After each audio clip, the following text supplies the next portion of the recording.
1절에서 7절까지의 말씀 보겠습니다. 이사야서 34장 1절에서 7절까지의 말씀입니다.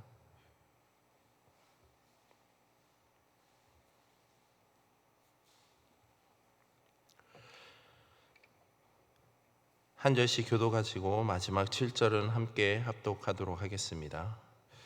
열국이여 너희는 나와 들을지어다. 민족들이여 귀를 기울일지어다. 땅과 땅에 충만한 것 세계와 세계에서 나는 모든 것이여 들을지어다.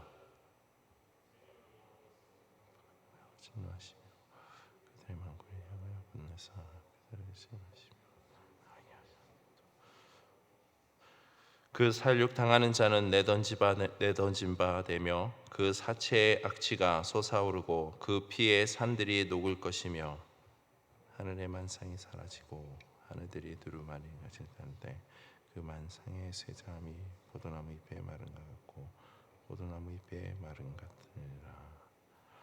여호와의 칼이 하늘에서 족하게 마셨은즉 보라 이것이 에돔 위에 내리며 진멸하시기로 한 백성 위에 내려 그를 심판할 것이라. 여호와의 칼이 피 곧 어린 양과 염소의 피에 만족하고 기름 곧 순양의 콩팥 기름으로 윤택하니 이는 여호와를 위한 희생이 보스라이고 큰 살육이 에돔 땅에 있음이라. 함께 읽겠습니다. 들소와 송아지와 수소가 함께 도살장에 내려가니 그들의 땅이 피에 취하며 흙이 기름으로 윤택하리라. 아멘. 잠시 기도하겠습니다. 하나님 감사합니다. 오늘도 하루를 또 주님의 말씀과 또 예배로 나아갑니다. 하나님 우리 심령 가운데 주의 말씀으로 은혜를 부어주시고 또 여러 가지 어려운 상황 속에서도 하나님 우리가 믿음을 온전히 지켜갈 수 있도록 하나님 우리에게 힘과 지혜를 더하여 주시옵소서. 그래서 우리의 삶을 통해서 하나님의 뜻이 증거되고 그 온전한 뜻이 정말 내 주변의 많은 이들에게 귀한 선한 영향력으로 미쳐질 수 있도록 우리 한 사람 한 사람의 신앙을 통해서 하나님 나라를 온전히 세워갈 수 있도록 하나님 인도하여 주시옵소서. 예배의 시작입니다. 주님께서 함께해 주시고 우리의 마음 가운데 이 예배 가운데 함께하여 주시옵소서. 감사드리며 예수님의 이름으로 기도드립니다. 아멘.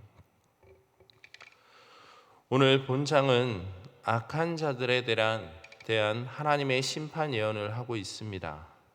즉 하나님께서는 구약 선민인 이스라엘 대적이었던 에돔으로 대변되는 온 세상의 악한 세력을 심판하여 멸하시고 그로 인해 악한 세상이 황무하며 또한 공허해질 것을 오늘 본문의 말씀을 통해 이야기하고 있습니다. 먼저 8절까지의 말씀 속에서 하나님께서는 악한 세상에 대한 최후 심판을 예언하고 계십니다. 여기서 우리가 두 가지 사실을 확인할 수 있습니다.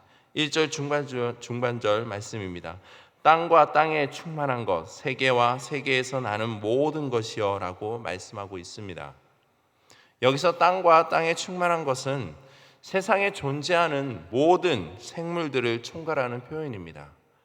또한 세계와 세계에서 나는 모든 것이라는 것은 시편 90편 2절에 나타난 산이 생기기 전 땅과 세계도 주께서 조성하시기 전 곧 영원부터 영원까지 주는 하나님이시나이다 라는 표현처럼 전 세계, 전 우주적인 표현을 이야기하고 있습니다. 결과적으로 1절에 나타난 하나님의 최후 심판은 어느 한 나라 또 하나의 지구에 국한된 것이 아니라 바로 나라와 지구는 물론이고 온 우주에 미친다는 것을 의미하고 있는 것입니다. 말하자면 하나님의 최후 심판을 피할 곳은 세상 어디에도 없다라는 겁니다. 그렇다면 하나님의 최후 심판을 피할 수 있는 곳이 과연 어디일까요? 과연 최후 심판을 피할 방주는 어디일까요? 그것은 바로 하나님의 영적 공동체라 할 수 있는 하나님의 교회이며 또한 예수 그리스도 안에 거하는 것입니다. 이곳이야말로 마지막 때 하나님의 최후 심판으로부터 구원받을 수 있는 유일한 길이라는 사실입니다. 그러므로 우리는 늘 영적 공동체 안에 또한 예수 그리스도 안에 함께 거하는 삶을 살아야 한다는 겁니다. 또 한 가지 우리가 주목해야 될 것은요, 8절 말씀입니다. 이것은 여호와께서 보복하신 날이요 시온의 송사를 위하여 신원하시는 해라 말씀하고 계십니다. 여기에 보시면 이것은 여호와께서 보복하시는 날이라 말씀하고 계십니다. 이는 최후 심판의 때에 하나님께서 성도들을 위하여 악인들에게 보복하시기 위하여 베푸시는 심판이라는 겁니다. 그 대표적인 예가 오늘 본문에 언급되고 있는 바로 에돔 족속입니다. 에돔은 이스라엘의 조상인 야곱과 함께 쌍둥이인 형제였던 에서의 자손들이 세운 나라입니다. 그런데 에돔은 혈연적으로 이스라엘과 가까운 민족이며 나라였음에도 불구하고 이스라엘과는 다르게 하나님을 경외하지 않고 우상 숭배의 길로 나아갔을 뿐만 아니라 그 조상 에서가 이스라엘 조상 야곱을 대적하였던 것처럼 출애굽하는 이스라엘이 가나안으로 행진하여 나아갈 때부터 역사 속에서 줄곧 하나님의 선민인 이스라엘을 대적하고 있습니다. 심지어 에돔은 훗날 유다가 바벨론에 의해 멸망할 때 크게 기뻐하며 유다 땅에서 약탈을 장행하고 전쟁을 당한 유다인들을 인신매매까지 하였습니다. 바로 이러한 이유 때문에 에돔은 오늘 본문에서와 마찬가지로 하나님이 선민을 대적하는 악한 자들과 같은 존재로 언급되고 있으며 장차 세상 마지막 때에 하나님의 심판을 받아 황폐하게 될 이 악한 세상의 상징으로까지 언급되고 있다는 겁니다. 여러분, 하나님은 공의로운 분이십니다. 악을 미워하시며 죄에 대해서는 보응하는 분이십니다. 그렇기 때문에 이 날에는 하나님께서 당신의 백성들을 핍박하고 슬프게 한 에돔과 같은 악한 자들을 영원한 형벌로 심판하여 성도들의 그 원한을 갚아주실 것을 약속하고 계신 것입니다. 그러기에 성도인 우리는 이 땅 가운데 살아가면서 당하는 고난과 핍박, 억울한 일 앞에서 낙심하거나 슬퍼하는 것이 아니라 오히려 하나님의 그 최후 심판을 바라보며 하늘의 그 산소망을 품고 믿음으로 인내하며 힘있게 이 땅 가운데 살아가야 하는 겁니다.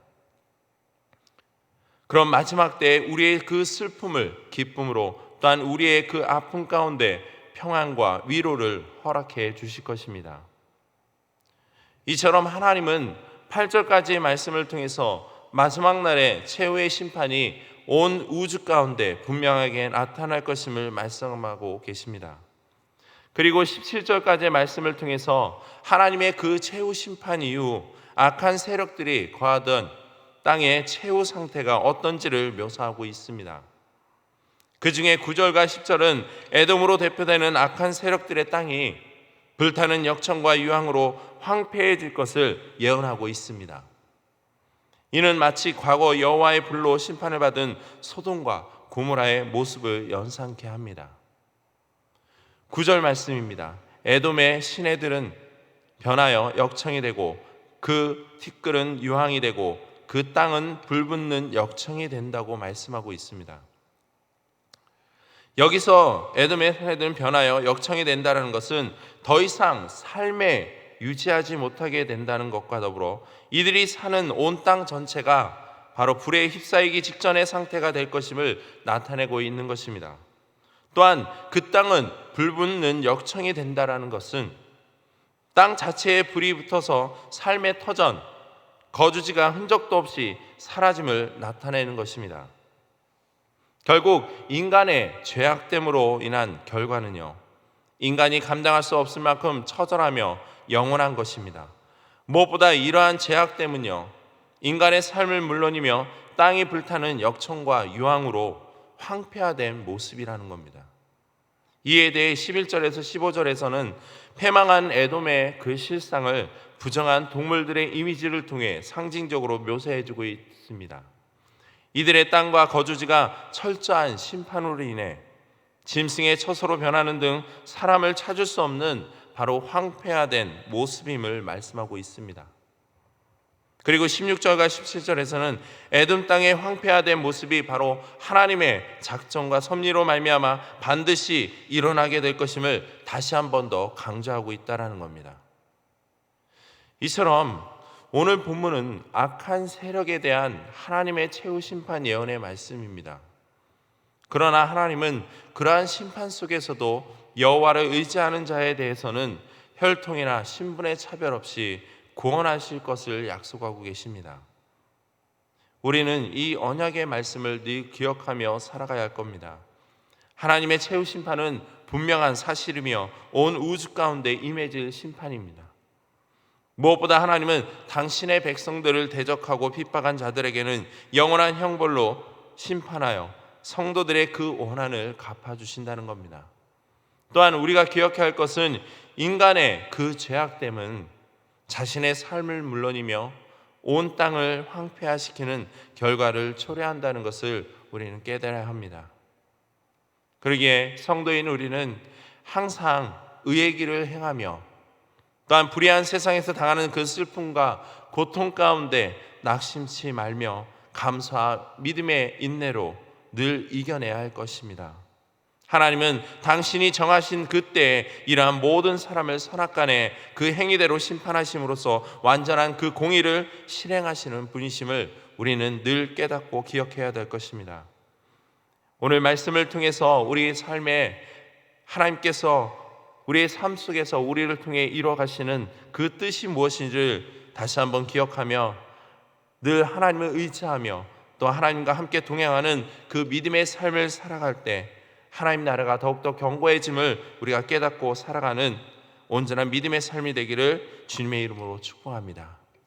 이 시간 함께 기도하실 때 오늘 말씀을 우리가 함께 기억하시면서 오늘 하루도 오직 주님만을 의지하며 말씀 안에 거하는 믿음의 그 삶을 살 수 있는 힘과 믿음을 달라고 기도하시기 바랍니다. 계속해서 오늘 목사님과 사모님의 건강을 위해서 또한 주변에 육적으로 영적으로 아파하는 많은 화우분들과 성도들의 그 삶 가운데 하나님의 위로와 평안의 은혜가 함께 해달라고 함께 기도해 주시고 또한 다음 세대의 모든 예배 사역과 모든 아이들의 그 영적인 삶에 하나님의 크신 은혜가 함께 해달라고 그리고 이 나라와 민족 가운데 하나님의 긍휼의 은혜를 더해달라고 하루속히 빨리 그 코로나가 종식되어지고 그래서 모든 성도들 하나님의 모든 백성들의 그 삶의 터전이 다시 원래대로 회복될 수 있도록 우리가 깨어서 늘 기도할 수 있는 힘과 지혜와 믿음을 달라고 또 마지막으로 앞에 보이는 기도의 제목과 여러분들이 가지고 나온 기도의 제목들을 놓고 이 시간 함께 기도하겠습니다.